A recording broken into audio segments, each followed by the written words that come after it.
Friends, welcome to my channel. நான் இன்றைக்கி தாளிப்பு வெங்காய வடகம் தான் செய்யலான்னு இருக்கேன். அது எப்படி செய்யணுங்கிறத நான் உங்களோட ஷேர் பண்ணிக்கிறேன். நான் 1 கிலோ அளவுக்கு வெங்காயம் முறிச்சிட்டு இந்த மாதிரி கொஞ்சம் 1 மணி நேரம் அளவுக்கு வெயிலில் வச்சு எடுத்துக்கிறேன். அப்போ தான் ஈரம் இல்லாமல் இருக்கும். ஒரு மிக்ஸி ஜார் எடுத்திருக்கேன். இதில் நல்லா ட்ரையாக வச்சுக்கோங்க. ஈரம் கொஞ்சம் கூட இருக்கக்கூடாது. பல்ஸ் மோடில் வச்சு இந்த மாதிரி நம்ம அரைச்சி எடுத்துக்கிறோம். ரொம்பவும் அரைக்கக்கூடாது. இதோடு 25 கிராம் அளவுக்கு கடுகு சேர்த்துக்கிறேன். அதே அளவுக்கு வெந்தயம் சேர்த்துக்கிறேன். 25 கிராம் அளவுக்கு உளுந்து எல்லாமே சரிசமமாக எடுத்துருக்கிறேன். இதையும் சேர்த்துக்கிறேன். ஒரு 10 கிராம், அதாவது 2 ஸ்பூன் அளவுக்கு பெரிய ஜீரகம், பெருஞ்சீரகம் சொல்லுவாங்க, இது எடுத்திருக்கேன். 2 ஸ்பூன் அளவுக்கு ஜீரகம் எடுத்திருக்கேன்.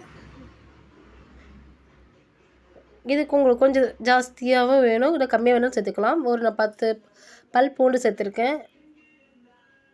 1 கைப்பிடி அளவுக்கு கருவேப்பிலை சேர்த்துருக்கேன். இதோட கல் உப்பு, மஞ்சள் தூள் சேர்த்து, பெருங்காயத்தூள் உங்களுக்கு தேவைப்பட்டால் பெருங்காயத்தூள் சேர்த்துக்கோங்க, இல்லைன்னா ஸ்கிப் பண்ணிடலாம். நல்லா பிசைஞ்சு எடுத்துக்கோங்க. நல்லா பிசைஞ்சு எடுத்துக்கிட்டு இது ஒரு நைட்டு ஃபுல்லாக ஊறணும். இது எல்லாமே போட்டதுக்கப்புறமா நல்லா கை விட்டு நல்லா பிசைஞ்சிக்கிறேன். கையும் கொஞ்சம் கூட ஈரம் இருக்கக்கூடாது, ஈரம் இல்லாமல் பிசைஞ்சிக்கோங்க. இந்த மாதிரி நல்லா பிசைஞ்சதுக்கப்புறமா நல்லா அழுத்தி மூடி வைக்கணும். பிசைஞ்சாயிடுச்சு. இப்போ அழுத்தி விட்டுக்கிறேன். எதுக்காகனா மேலே காஞ்ச மாதிரி இருக்கக்கூடாதுங்க அப்படிங்கிறதுக்காக நல்லா அழுத்தி விட்டு, உங்களால் எவ்வளோ முடியுமோ அந்த மாதிரி அழுத்தி நல்லா முடிக்குங்க. அப்போ தான் இந்த மாதிரி அழுத்தி விட்டுருங்க. இது ஒரு நைட் ஃபுல்லாக ஊறட்டும். ஒரு துணி போட்டு மூடி வச்சுருங்க. நான் இந்த மாதிரி அழுத்தி விட்டுட்டேன். இப்போ ஒரு துணி போட்டு மூடி வச்சுட்டு ஒரு நைட் ஃபுல்லாக இது ஊறட்டும். நல்லா ஊறட்டும். இது ஒரு நைட் ஃபுல்லாக ஊறிடுச்சு. இப்போ அடுத்த நாள் காலையில் பார்க்குறேன். இந்த மாதிரி நல்லா பொலன்னு இருக்கும். நீங்கள் இப்படியே உருண்டை பிடிச்சாலும் ஓகே தான். நான் ரொம்ப வெயில் அடிக்காது, அதனால் நான் உதிரியே எடுத்து ஒரு தாம்பாளத்தில் காய வச்சுக்கிறேன். இப்படி ஒரு தாம்பாளத்தில் உதிரியே எல்லாத்தையும் காய வச்சுட்டதுக்கப்புறமா பார்க்கலாம். இந்த மாதிரி காஞ்சிருச்சு. இதே நம்ம ஒரு பேசன் நம்ம எடுத்து நல்லா மறுபடியும் மாற்றிக்கலாம். மாற்றிக்கிட்டு இதில் ஒரு 50 கிராம் அளவுக்கு விளக்கெண்ணெய் எடுத்திருக்கேன். இது ஒரே இடத்துல ஊற்றுறாமல் எல்லா இடத்துல சேர்கிற மாதிரி ஊற்றிட்டு நல்லா பிசைஞ்சு எடுத்துக்கிறோம். நல்லா பிசைஞ்சுக்கணும். இந்த எண்ணெய் வந்துட்டு எல்லா இடத்துலையும் படணும், மேலாகவும் இருக்கக்கூடாது. நல்லா பிசைஞ்சு எடுத்துக்கிறேன். பிசைஞ்சிட்டு இதையும் அழுத்தி நம்ம மூடி வைக்கணும். இது ஒரு நைட் ஃபுல்லாக ஊறட்டும்.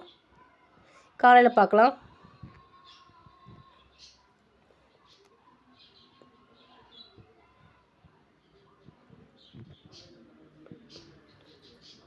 நல்லா அழுத்தி விட்டாச்சு. இப்போ என்ன பண்ணலாம், காலையில் நல்லா ஊறி இருக்கும். இந்த மாதிரி ஊறி இருக்குது. கையில் கொஞ்சம் எண்ணெயோ விளக்கெண்ணெய் நம்ம தடவிட்டு உருண்டை பிடிக்கலாம். ஒரு தடவை உருண்டை பிடிக்கும் போது பிடிச்ச போதும், அதிகம் எண்ணெய் தேவைப்படாது. இந்த மாதிரி அழுத்தி நல்லா உங்களுக்கு எந்த சைஸ் வேணும் அப்படிங்கிறதுக்கு பிடிச்சிக்கோங்க. ஆனால் சின்ன சைஸாக பிடிச்சா சீக்கிரம் காயும். நான் இந்த சின்ன சைஸாகவே பிடிச்சிக்கிறேன். இந்த மாதிரி எல்லாத்தையும் பிடிச்சி வச்சுக்கிறேன். இது வெயிலில் வச்சு சாயந்தரமாக பார்க்கலாம். இந்த மாதிரி காஞ்சிருச்சு. இதை ஒரு நைட் ஃபுல்லாக அப்படி இருக்கட்டும். காலையில் இந்த உருண்டையில் கொஞ்சம் கொஞ்சமாக ஆயில் விளக்கெண்ணெய் எடுத்துக்கோங்க. அப்போ தான் இன்னும் கொஞ்சம் சீக்கிரமாக காயும். அதாவது சீக்கிரம் கெட்டு போகாமல் இருக்கிறதுக்காக விளக்கெண்ணெய் சேர்க்கப்படுகிறது. இந்த மாதிரி சேர்த்து எல்லாத்தையும் பிடிச்சிக்கிட்டு எல்லாமே உருண்டை நம்ம எண்ணெய் தடவை பிடிச்சி எடுத்து நம்ம வெயிலில் வச்சுக்கலாம். நான் இந்த மாதிரி எல்லாமே பண்ணிக்கிறேன். ஒரு உருண்டையை நம்ம பிடிச்சி எடுத்துக்கிறேன். கொஞ்சம் அழுத்தி பிடிங்க, அப்போ தான் உடையாமல் இருக்கும். இந்த மாதிரி பிடிச்சி எடுத்துக்கிட்டேன். இதையும் வெயிலில் வச்சுக்கிறேன்.